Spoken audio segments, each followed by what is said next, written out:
মালদা বললে প্রথমেই যেটা মাথায় আসে সেটা হলো এই ফজলি আমের বাগান, তারপর অবশ্যই গৌড়। আর মালদা বলতে যন্ত্রণার জায়গাটা হলো গঙ্গার ভাঙন। আর সেই সঙ্গে রাজনীতি মানে হলো গণি পরিবার। রাজনীতির বর্ণময় এক ভূখণ্ডের নাম মালদা। ভোটের হাওয়ায় তাই আমরা এসে পৌঁছেছি জেলা মালদায়।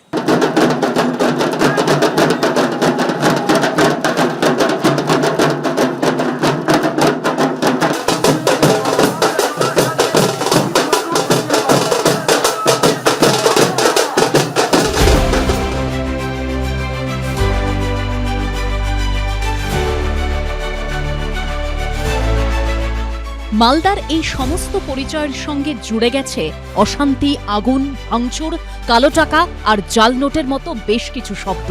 সাম্প্রতিক এই পরিবেশের রমরমা ভাবিয়ে তুলেছে জেলার মানুষকে। এসআইআর ঘিরে অশান্তি তাণ্ডব নতুন করে উদ্বিগ্ন করে তুলেছে এই জেলাকে। ভাঙন আছে, আউটসাইডে আছে, সেটা সবাই নিজের নিজের দিক দিয়ে চেষ্টা করছে। গঙ্গা ভাঙন আছে, তারপরে অনেক সরকারি হসপিটাল আছে যেখানে পরিষেবা ঠিক পাওয়া যাচ্ছে না। আম বাগান এখন কিছুই নাই, যেখানে জহরাতলা বলেন, যদুপুর বলেন, আপনি শাহপুর ব্রিজে ও পাড়ে আগে আমরা ছোটোবেলায় দেখতাম যে ব্রিজটা নদীটা পার করতে গেলে পুরো আমের বাগানই দেখা যেত। এখন সব প্লটিং হয়ে গেছে, সব বড় বড় বিল্ডিং খাড়া হয়ে গেছে। মালদাতে আগে বেকারত্বটা প্রধান কারণ আছে, তারপরে গঙ্গা ভাঙন একটা ব্যাপার আছে।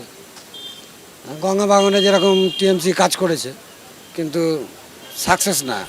সাধারণ মানুষের এই মনোভাব আঁচ করেই এবারের ভোটে শাসক দলের বিরুদ্ধে ময়দানে ঝাঁপিয়েছে বিরোধীরা। বাম আমলে এখানে লড়াইটা ছিল মূলত কংগ্রেসের সঙ্গে সিপিএমের। ধীরে ধীরে ছবিটা সম্পূর্ণ পাল্টে গিয়ে লড়াইটা দাঁড়ালো তৃণমূল বনাম বিজেপি। সম্প্রতি ছবিটা আবার পাল্টাতে শুরু করেছে। একটু একটু করে জমি ফিরে পাচ্ছে কংগ্রেস। পরিবর্তিত পরিস্থিতির ধাক্কায় তৃণমূল ছেড়ে কংগ্রেসে ফিরে এসেছেন গনি পরিবারের সদস্য মৌসম বেনজির নূর। তার প্রত্যাবর্তন আচমকা নতুন মোড় নিয়ে এসেছে মালদার রাজনীতিতে। পরিবারে ফিরতে পেরেছি, কোথাও একটা অনেক রিলিফ আছে এবং যেভাবে মানুষ আপন করে নিয়েছে পরিবারের সদস্যরা, একটা তো গ্যাপ তৈরি হয়েছিল এবং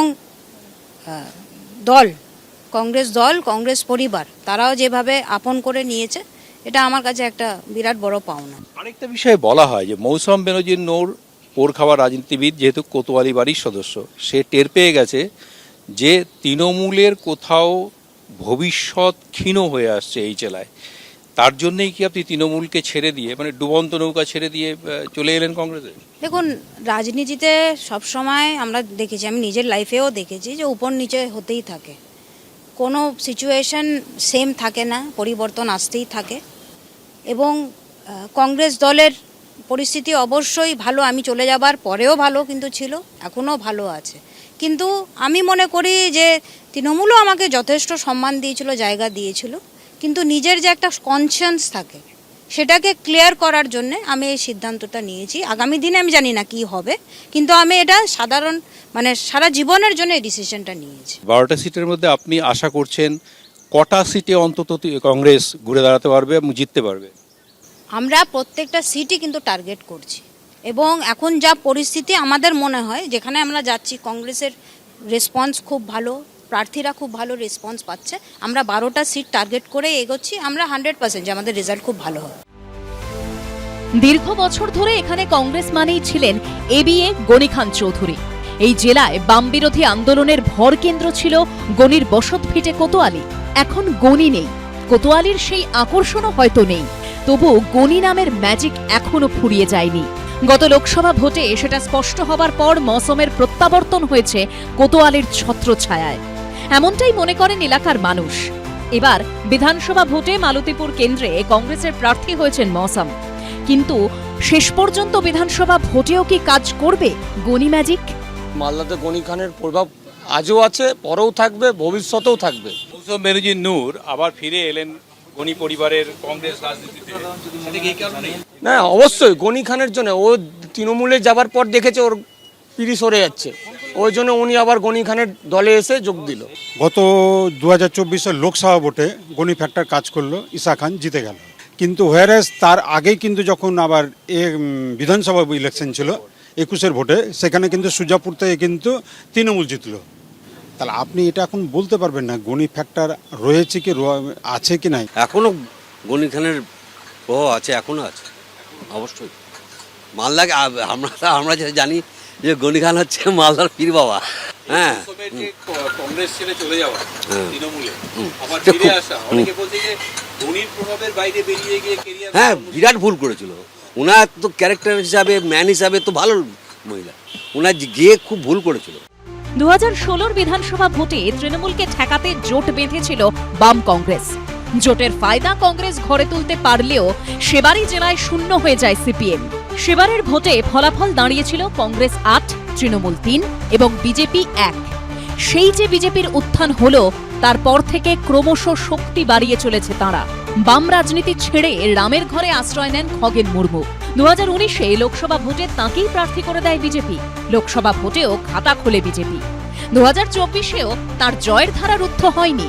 এখন এই প্রাক্তন কমিউনিস্ট নেতাই তৃণমূলের বিরুদ্ধে লড়াইয়ে গেরুয়া শিবিরের অন্যতম মুখ।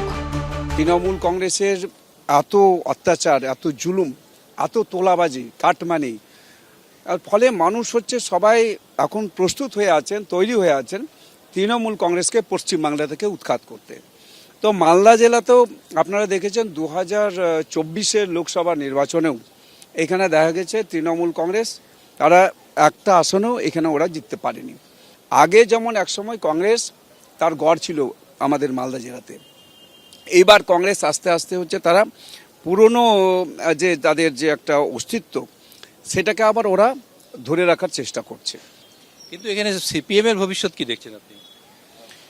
সিপিএমের যে অবস্থাটা আছে, একসময় সিপিএমের এখানে ম্যাক্সিমাম মানুষের সমর্থন ছিল, সেটা দিনের পর দিন তারা সমর্থন হারিয়েছে।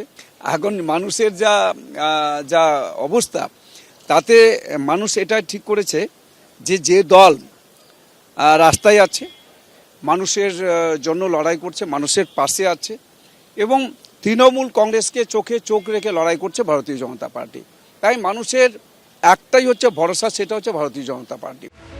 2016 সালে একটি বিধানসভা কেন্দ্রে জিতে এখানে আত্মপ্রকাশের পর 2021 সালেই 4টি আসন ছিনিয়ে নেয় তাঁরা। 2024 সালেও নিজেদের লোকসভা আসন ধরে রাখে তাঁরা। অন্যদিকে জেলার দ্বিতীয় লোকসভা আসনটি জিতে নেয় কংগ্রেস। জোর ধাক্কা খায় শাসক দল তৃণমূল কংগ্রেস। মাথাচাড়া দেয় নতুন রাজনৈতিক সমীকরণ। এই জেলার মোট বিধানসভা কেন্দ্র 12টি। হবিবপুর, গাজল, মালদা, ইংরেজবাজার, চাঁচল, হরিশ্চন্দ্রপুর, মালতীপুর, মানিকচক, মোথাবাড়ি, বৈষ্ণবনগর, সুজাপুর এবং রতুয়া।